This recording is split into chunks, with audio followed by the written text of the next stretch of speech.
PFM stands for Personal Financial Management, and it's a type of app that helps you manage your personal finances.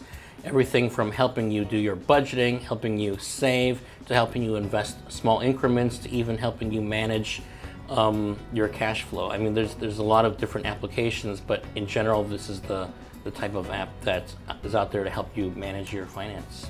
PFM apps are really meant to help people do these tasks more efficiently and easily. Some of our users are really interested in tracking every single penny. And so there are certainly apps for that, things that help you budget, things like Excel. Some people manage every penny on Excel. But then there are other people who don't need really so many different kinds of features and such precision, but they need to have a general ballpark of how they're saving and how well they're doing. And so there are many different kinds and many different varieties, but there's always, unless you are really a micromanager with your finances, which a lot of people are, there is like a place for people to use applications to make this process more simple and more easy. Yeah, I think the big thing that you have to ask yourself is how much time you want to spend managing your personal finance every month. I mean, basically these things are meant to help increase your efficiency and help you spend less time and do it with more precision, but there are still many different varieties. There are some that are really intensely focused on budgeting, that help you track every penny. There are some that are a little bit more general, you know, kind of for the masses, and help you really put things into certain buckets and help you in a ballpark see how you're doing with your saving and with your investments. Another thing that people should look at is what functions do you want to perform. If it's just a matter of tracking your finances, you know, there's many different kinds of apps for that, but there are some that are related to helping you invest small increments. You know, there's some in the US, there's the most well-known called Acorn that lets you invest $1 or $2 US a day or $5 US a week. And for a lot of young people, that's really feasible for them. And then automatically invest them into certain portfolio types, right? So I think when you're looking at PFM apps, you know, there are many ways to go about it. You have to really think about your function and what are your needs and how much time that you really want to spend on it.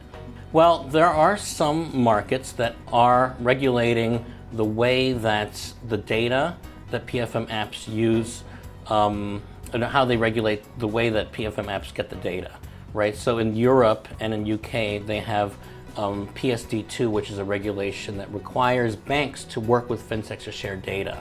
Now, the actual management of or regulation of PFM apps can also fall under, you know, certain securities laws. Like if your PFM app helps you trade stocks or helps you invest, you know, there are certain regulations related to that. But if you're looking at the most basic form of personal finance apps, for example, those that help you link your bank accounts and track your expenses and things of that nature, I think regulation is a bad thing.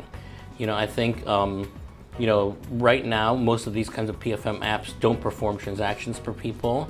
They help people in a very basic way manage their finances. They're really read-only apps, and so I'm not sure if regulation would be a good thing unless, you know, the activity being performed by the PFM app is a regulated activity, and that would make sense to me.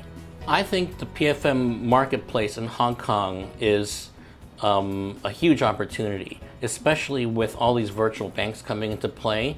There's more and more products out here for customers, and it's going to be more and more difficult to manage them. One of the #1 reasons why people use our app is because they have a lot of credit cards and bank accounts already. In Hong Kong, the average person has 4.5 credit cards and bank accounts, which is actually higher than in the US, which is what you think of as really a credit card heavy society.